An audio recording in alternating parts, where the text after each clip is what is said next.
Bedroom में भले ही तस्वीरें ना हो भगवान की, मगर वो भगवान वहां भी तो मौजूद है। किसी अपने को आप खुश करने के लिए बंद कमरे में जो भी कर रहे हैं, भले ही आप उसे घर वालों को ना बताएं, छुपा लें, मगर भगवान से कैसे छुपाओगे? भगवान तो हर जगह है ना। ये बोल रहे हो कि भैया मंगलवार तो हनुमान जी का दिन है, और बाकी के दिन किसके हैं फिर? क्या बाकी के दिन भगवानों के नहीं है क्या? मुझे ये तो बताइए। अगर एक्साइटमेंट के लिए करना है, प्लेजर के लिए करना है, तो वो प्लेजर खत्म थोड़ी होगा। वीकेंड्स में फिर प्लेजर आ जाएगा। किसी का, आपकी वाइफ का बर्थडे होगा तो फिर प्लेजर का मन करेगा, है ना? तो करते रहिए फिर तो। मगर हाँ, अगर आपको अब ये क्वेश्चन बिल्कुल उन्हीं लोगों की तरह है जो ये कहते हैं कि हम मंगलवार वाले दिन अंडा और मांस नहीं खाते। मंगलवार छोड़ के किसी भी दिन खिलवा लो हमसे, बस हम मंगलवार वाले दिन ही नहीं खाते साहब। और इन्हीं लोगों से अगर आप ये पूछो कि आप मंगलवार वाले दिन अंडा और मांस क्यों नहीं खाते, तो इनके पास कोई ठोस उत्तर नहीं है देने को। ये बस बहानेबाजी करके ये बोल देंगे कि हमें बचपन से बताया गया है मंगलवार तो हनुमान जी का दिन होता है साहब। हनुमान जी बल बुद्धि विद्या के देवता हैं, हम हनुमान चालीसा पढ़ते हैं। अगर हम मंगलवार वाले दिन अंडा मांस खाएंगे तो बल बुद्धि विद्या नहीं आएगी। अरे सिंपल बोलो भाई कि आप अंदर से डरे हुए हो। बस कलयुगी मानव अंदर से बहुत डरा हुआ है, शायद इसलिए वो पूजा पाठ भक्ति में लगा हुआ है। वो स्वतंत्र नहीं है, आप डरे हुए हो। आपको लगता है कि अगर हम अंडा मांस मछली मंगलवार वाले दिन खा लेंगे तो रात को सपने में गधा लेके हनुमान जी हमारी छाती पे चढ़ जाएंगे। ऐसा क्यों नहीं बोलते? ये बोल रहे हो कि भैया मंगलवार तो हनुमान जी का दिन है, और बाकी के दिन किसके हैं फिर? क्या बाकी के दिन भगवानों के नहीं है क्या? मुझे ये तो बताइए। मैं तो कहता हूं मंगलवार से बड़ा दिन तो सोमवार है, क्योंकि सोमवार तो भगवान शिव का दिन है, और हनुमान जी तो बहुत छोटे हैं शिव से। 11वें रुद्र अवतार हैं शिव भगवान के। और मैं तो कहता हूं गुरुवार तो सबसे बड़ा दिन है, क्योंकि वो तो ब्रह्मा का दिन है, और ब्रह्मा तो सृष्टि के रचयिता है साहब। शास्त्रों के हिसाब से लोग मानते हैं कि ब्रह्मा जी ने सृष्टि की रचयिता की है।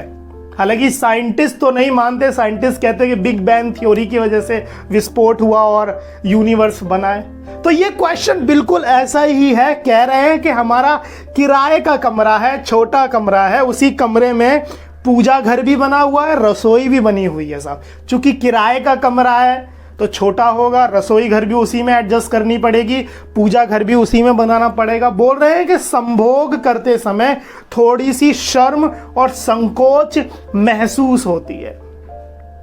मैंने इनसे कहा कि फिर पूजा हटा दीजिए वहां से। अगर आपको पूजा मंदिर की वजह से संकोच महसूस हो रहा है तो पूजा मंदिर हटा दीजिए वहां से। तो कह रहे हैं कि नहीं नहीं नहीं नहीं, पूजा मंदिर थोड़ी हटाएंगे वहां से, पूजा भी तो रोज करनी है। तो फिर मैंने कहा फिर संभोग करना बंद कर दीजिए। संभोग कैसे बंद कर देंगे? संभोग तो हमारी नीड है। तो मतलब कलयुगी मानव डर भी रहा है, उसे करना भी सब कुछ है। और मैंने कहा कि फिर कोई दिक्कत वाली बात नहीं है, जैसा चल रहा है वैसे चलते रहिए, पूजा मंदिर वहीं रहने दीजिए, आप संभोग करिए अपना, कोई दिक्कत नहीं है। तो कह रहे हैं नहीं, फिर ऐसा लगता है कि अपराध हो गया मानो। तो मतलब मनुष्य डरा भी हुआ है, उसे फायदा भी चाहिए, सब कुछ चाहिए।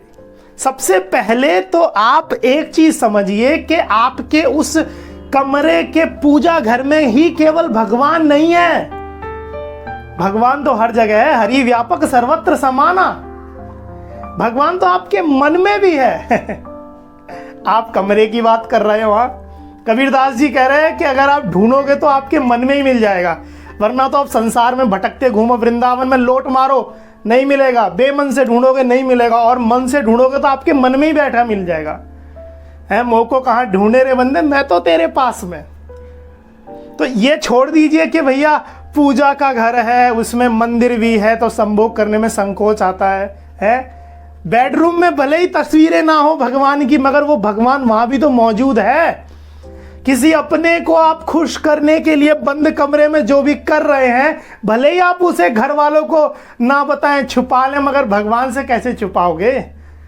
भगवान तो हर जगह है ना। ऐसा थोड़ी है कि केवल मंदिर के पूजा में बैठा हुआ है। हाँ, अब क्वेश्चन ये आता है, यहाँ पे मेन क्वेश्चन समझिए। क्वेश्चन ये है कि what is the reason of intercourse? संभोग का कारण क्या है? क्या आप संभोग इंजॉयमेंट के लिए करना चाहते हैं, एक्साइटमेंट के लिए करना चाहते हैं, प्लेजर के लिए करना चाहते हैं, तो फिर पूजा मंदिर से क्या लेना देना।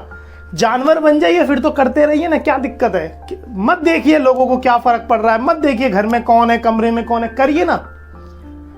अगर एक्साइटमेंट के लिए करना है, प्लेजर के लिए करना है, तो वो प्लेजर खत्म थोड़ी होगा। वीकेंड्स में फिर प्लेजर आ जाएगा, किसी का, आपकी वाइफ का बर्थडे होगा तो फिर प्लेजर का मन करेगा, है ना। तो करते रहिए फिर तो। मगर हाँ, अगर आपको संतान प्राप्ति के लिए करना है तो फिर देखिए, बच्चा प्राप्ति का एकमात्र साधन यही है सृष्टि का, साफ देखा जाए तो, समझ रहे हैं। तो इसमें कोई गलत चीज तो है नहीं। अगर आप शिशु प्राप्ति के लिए करना चाह रहे हैं तो करिए, कोई दिक्कत वाली बात नहीं है। संभोग के बाद आप स्नान करके कपड़े बदल सकते हैं, कोई दिक्कत वाली बात नहीं है। और अगर आप एक्साइटमेंट के लिए, इंजॉयमेंट के लिए, प्लेजर के लिए कर रहे हैं तो भैया फिर तो कोई फर्क ही नहीं पड़ रहा है कि उस कमरे में पूजा घर है या नहीं, आपका मन है, आप करते रहिए सब।